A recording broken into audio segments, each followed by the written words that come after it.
Deuxième grande approche, l'approche psychosociologique.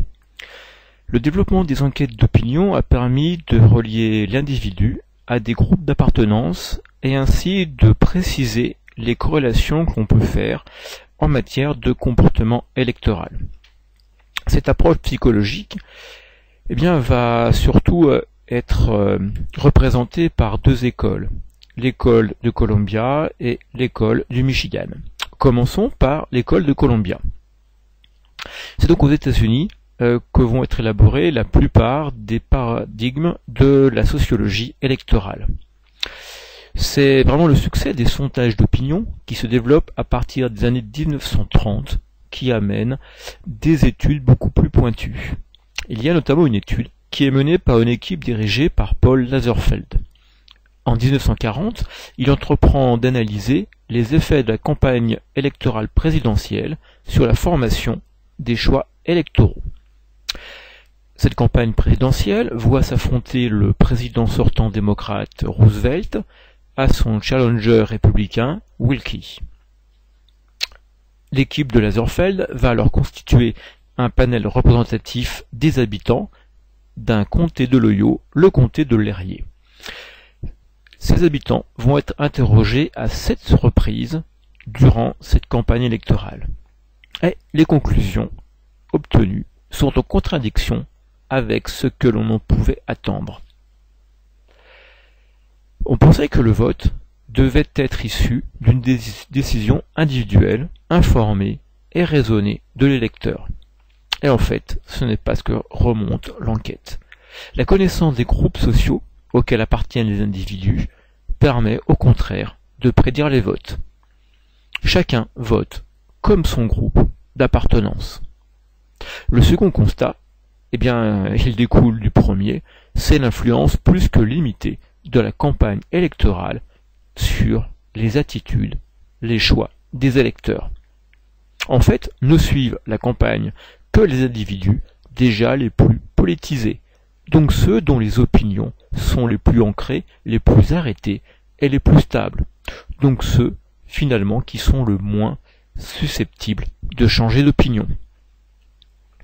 L'effet des médias est donc d'autant plus limité que ces électeurs politisés ne prêtent pas attention au message des autres candidats. Ils n'écoutent que le message de leur propre candidat. Et puis, les individus, les moins politisés, eux, sont complètement imperméables aux messages politiques véhiculés durant la campagne. L'enquête insiste beaucoup sur l'importance des relations interpersonnelles. Les conversations entre personnes ont plus d'influence que les médias. Et dans ce cadre, des leaders d'opinion apparaissent, ils servent d'intermédiaires entre les messages des hommes politiques et le reste de l'électorat. L'équipe de Lazarsfeld aboutit alors à la théorie du Two-Step Flow of Communication en 1955. Un autre aspect intéressant, c'est que l'usage des sondages permet d'établir des relations statistiques entre des propriétés sociales de chaque individu et son orientation politique. 3 grandes variables sont autant de clivages. On a une première variable qui est la religion. L'équipe fait remonter que le protestantisme oriente les votes en faveur des républicains et que le catholicisme oriente plutôt le vote en faveur des démocrates. En effet, là, on a aussi une raison purement historique. On est dans les années 30 à 40. Et effectivement, les États-Unis, c'est une société de WASP, c'est-à-dire dominée par le protestantisme ancien. Et donc, les personnes les plus conservatrices, celles qui ont le plus à perdre, le moins à gagner dans des changements politiques, ce sont les protestants. À l'inverse, les démocrates représentant beaucoup plus la mouvance catholique, c'est la mouvance qui est celle des migrants. On est dans les années où il y a un afflux massif. Pensez par exemple à l'afflux irlandais, ces fameux bateaux qui traversent l'Atlantique et qui débarquent dans le port de New York. Le statut social donc joue également, vous l'avez bien sûr deviné, plus vous avez un statut élevé socialement, plus vous votez républicain, alors que plus vous avez un statut moyen, voire faible, plus vous êtes tenté de voter démocrate, c'est-à-dire à attendre beaucoup plus de solutions issues du social du gouvernement.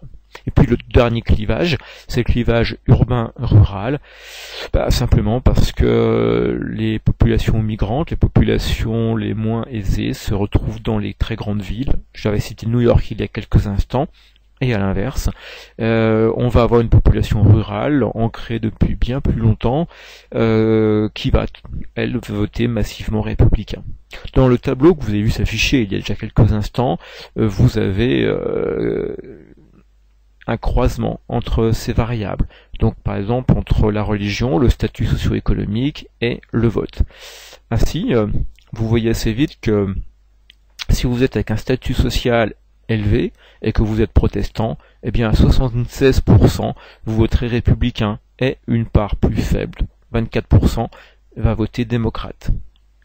A l'inverse, vous avez un statut social élevé mais catholique, eh bien à 71% vous votez démocrate, 29% républicain. Et quand le statut socio-économique est faible, là, le facteur religieux va beaucoup plus jouer du côté des catholiques, parce qu'en effet les protestants ont un vote beaucoup plus partagé, à 57% un vote démocrate, à 43% un vote républicain. Du côté catholique, eh bien là c'est massivement que l'on va voter démocrate, 86%, et une très faible minorité va voter républicain. Et finalement, pour conclure, une phrase de Lazarsfeld va être de dire, eh bien, une personne pense politiquement comme elle est socialement. Les caractéristiques sociales définissent les préférences politiques. Voilà la grande leçon de l'école de Columbia.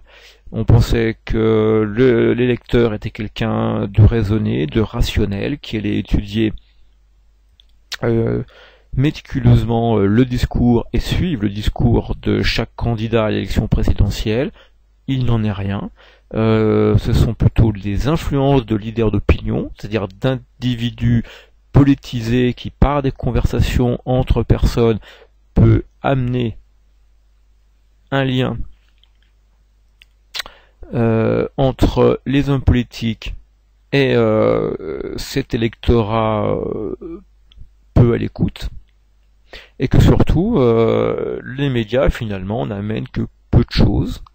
On a, on verra plus tard ici, une approche très déterministe, vous l'avez compris. Si vous êtes né dans un milieu socialement économique faible de famille catholique en milieu urbain, là le pari peut presque être fait que vous allez voter démocrate. Alors que si vous êtes né dans une famille à statut socio-économique élevé, protestant, de souche, en milieu rural, eh bien il est écrit que vous allez voter républicain, tout au moins quand vous êtes dans les années 40 aux États-Unis. Les choses peuvent peut-être évoluer. C'est ce que l'on verra dans quelques instants. Je vous remercie de votre écoute.